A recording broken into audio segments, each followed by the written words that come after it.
बिस्मिल्लाहिर्रहमानिर्रहीम। अस्सलाम वालेकुम स्टूडेंट्स हम ग्रेड 9 मैथमेटिक्स कर रहे हैं और इस सिलसिले में एक्सरसाइज 4.6 जो है आज हम इसको स्टार्ट करेंगे। तो हमारा जो टॉपिक है एक्सरसाइज 4.6 में वो है आंसर दीज विदाउट कैलकुलेशंस। तो ये हमारा क्वेश्चन नंबर 1 है और इसके 4 पार्ट्स हैं, तो 4 पार्ट्स को हम यहाँ पे हम सॉल्व करेंगे। तो आइए इसे सॉल्व करते हैं। तो क्वेश्चन नंबर 1 है आंसर दीज विदाउट कैलकुलेशंस, यानी कैलकुलेशन किए बगैर इन 4 पार्ट्स को हमने सॉल्व करना है। तो हमारा फर्स्ट पार्ट है product of what algebraic fraction and x raise to the power 3 plus 7x minus 8 is 1।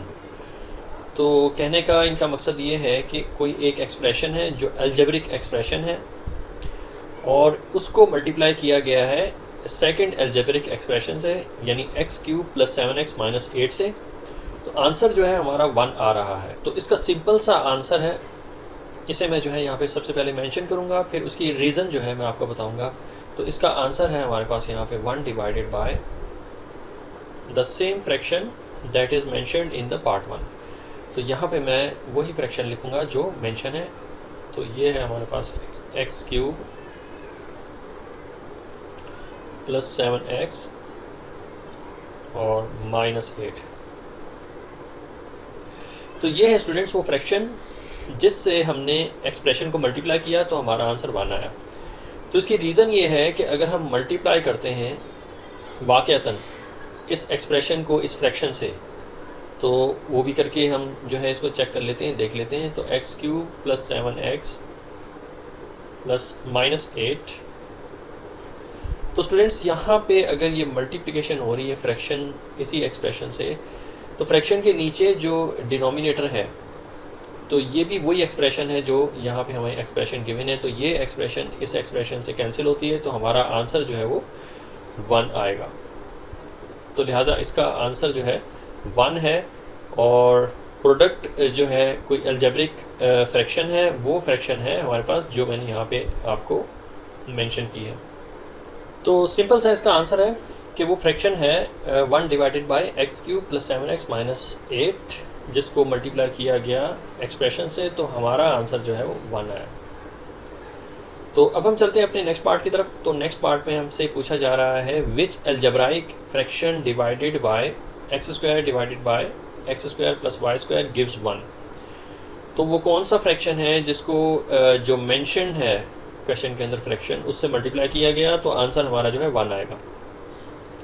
तो ऑब्वियसली हमने जो है इसका सिंपल सा आंसर ये करना है विदाउट कैलकुलेशन कि ये है हमारे पास एक्स स्क्वायर, यानी जो मेंशन है फ्रैक्शन वही हमारी फ्रैक्शन है जिसको डिवाइड किया गया इस फ्रैक्शन से, तो हमारा आंसर 1 आया। तो ये x square divided by x square plus y square, तो यही हमारा आंसर है। तो इसकी रीज़न ये है कि अगर हम इसको सॉल्व करना शुरू करें, यानी x square divided by x square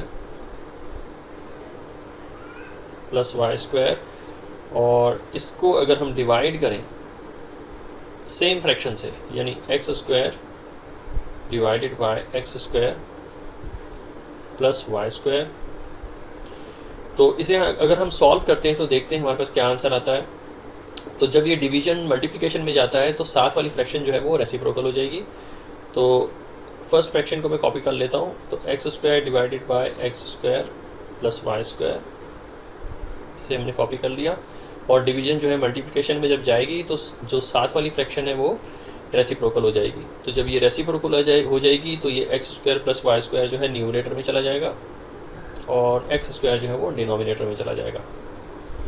तो अब हम इनको सिंप्लीफाई करें तो क्रॉस सिंप्लीफिकेशन में हमारे पास ये एक्स स्क्वायर वाई स्क्वायर जो है वो दूसरी फ्रैक्शन की एक्स स्क्वायर वाई स्क्वायर से कैंसिल होता है और एक्स स्क्वायर जो है यहाँ पे एक्स स्क्वायर से कैंसिल होता है। तो हमारा आंसर जो है इवेंचुअली 1 आता है।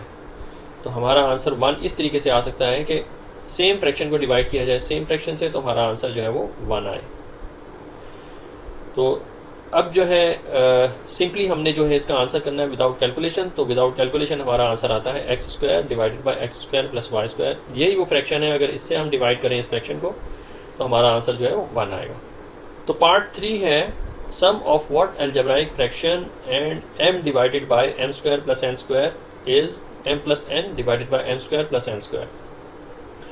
पूछा जा रहा है कि वो कौन सा फ्रैक्शन है जिसको ऐड किया गया m divided by m square plus n square में। तो उसका आंसर आया हमारे पास m plus n divide by m square plus n square. तो इसका आंसर जो है फ़ौरन अगर हम दें विदाउट कैलकुलेशन तो उसका आंसर है हमारे पास n divided by m square n plus n square. तो ये विदाउट कैलकुलेशन जो है हमने आंसर किया है। तो ये बहुत सिंपल सी एक्सप्रेशन है स्टूडेंट्स के हमने कोई एक फ्रैक्शन है जिसको हमने ऐड किया m divided by m square plus n square में। तो ऐड करने से हमारा आंसर जो है वो m plus n over m square plus n square आ रहा है। तो ये अगर मैं आपको एक एग्जांपल से एक्सप्लेन करूं तो वो भी बहुत आसान हो जाएगा आपके लिए समझना कि एक कोई नंबर है जिसमें ऐड करेंगे हम 3 को तो हमारा आंसर जो है वो 8 आ रहा है। तो सिंपल सी बात है, हमने 8 में से 3 को माइनस करना है और वो अननोन नंबर फाइंड कर लेना है जिसको हमने ऐड किया था अपने सेकंड नंबर में, तो आंसर 8 आया था। तो ये जो हमारे पास अननोन नंबर है इसको फाइंड करने का तरीका ये है कि 8 में से 3 को माइनस करेंगे तो हमारा आंसर आ जाएगा 5। तो वो 5 था जिसको हमने ऐड किया था 3 में, तो आंसर हमारा 8 आया था। तो यहाँ पे भी हमने सिंपल वही जो है ऑपरेशन करना है कि हमने जो बिगर नंबर है जो आंसर है उसमें से m over m square plus n square को माइनस कर देना है। तो हम माइनस करके देख लेते हैं कि हमारे पास क्या फ्रैक्शन आती है। यानी जो आंसर है हमारा वो है m प्लस एन और divided by m square plus n square. इसमें से हम माइनस कर देंगे m divided by m square plus n square को, m divided by m square plus n square को हमने माइनस कर देना है। तो हमारे पास वही फ्रैक्शन आ जाएगी जो ये जिसको हम फाइंड करना चाहते हैं, यानी अलजेब्रिक फ्रैक्शन वही आ जाएगी जिसको हम जो है फाइंड कर रहे हैं। तो चूँकि डिनोमिनेटर सेम है दोनों फ्रैक्शंस के, तो दोनों ऊपर की दोनों जो न्यूमरेटर्स हैं उनको हम ऐड कर सकते हैं। तो एक लाइन ड्रॉ करेंगे और डिनोमिनेटर में डिनोमिनेटर की वैल्यू लिखेंगे यानी n square plus n square, और ऊपर वाली जो न्यूमरेटर्स हैं उनको ऐड कर देंगे। तो ये हो जाएगा हमारे पास m plus n minus m. तो स्टूडेंट्स यहाँ पे अब जो है पॉजिटिव m जो है कैंसिल हो रहा है नेगेटिव m से, तो ओनली जस्ट हमारा जो आंसर आ रहा है वो है n divided by m square plus n square. तो ये स्टूडेंट्स वो फ्रैक्शन था जिसको हमने ऐड किया m divided by m square plus n square में। तो हमारा आंसर आया m plus n divided by n square plus n square. तो जो आंसर था वो मैंने विदाउट कैलकुलेशन जो है यहाँ पे मेंशन किया है n divided by m square plus n square, और इसकी रीज़न जो है मैंने इसको कैलकुलेट करके आपको बताई। अब हम चलते हैं अपने फोर्थ पार्ट की तरफ। तो उसमें पूछा जा रहा है what is the product of an algebraic fraction and its reciprocal. तो फ़र्ज़ कर लें कोई अलजेब्राइक एक्सप्रेशन है, फ़र्ज़ कर लेते हैं कि x प्लस 1 है, अलजेब्राइक फ्रैक्शन x प्लस 1 है। सबसे पहले तो मैं इसका विदाउट कैलकुलेशन जो है आंसर यहाँ पे लिख देता हूँ। तो वो आंसर है यहाँ पे 1। अब ये 1 क्यों आया उसकी रीज़न इस तरीके से है कि मैं एक एग्जांपल ले लेता हूँ। कोई अलजेब्रिक एक्सप्रेशन, फॉर एग्जांपल आप कुछ भी ले सकते हैं, मैंने तो x प्लस 1 लिया है। तो what is the product of N algebraic expression, एक अलजेब्रिक एक्सप्रेशन है और फॉर एग्जांपल मैंने उसको x प्लस 1 एक अलजेब्रिक एक्सप्रेशन है वो लिया, और जो ये कह रहे हैं कि प्रोडक्ट, तो प्रोडक्ट का मतलब होता है मल्टीप्लाई। तो उसी एक्सप्रेशन को हमने मल्टीप्लाई करना है उसके रेसिप्रोकल से, यानी इसी फ्रैक्शन का रेसिप्रोकल जो है वो 1 डिवाइडेड बाय x प्लस 1 हो जाएगा। तो इन दोनों को मल्टीप्लाई करने से पूछा जा रहा है कि आंसर क्या आएगा।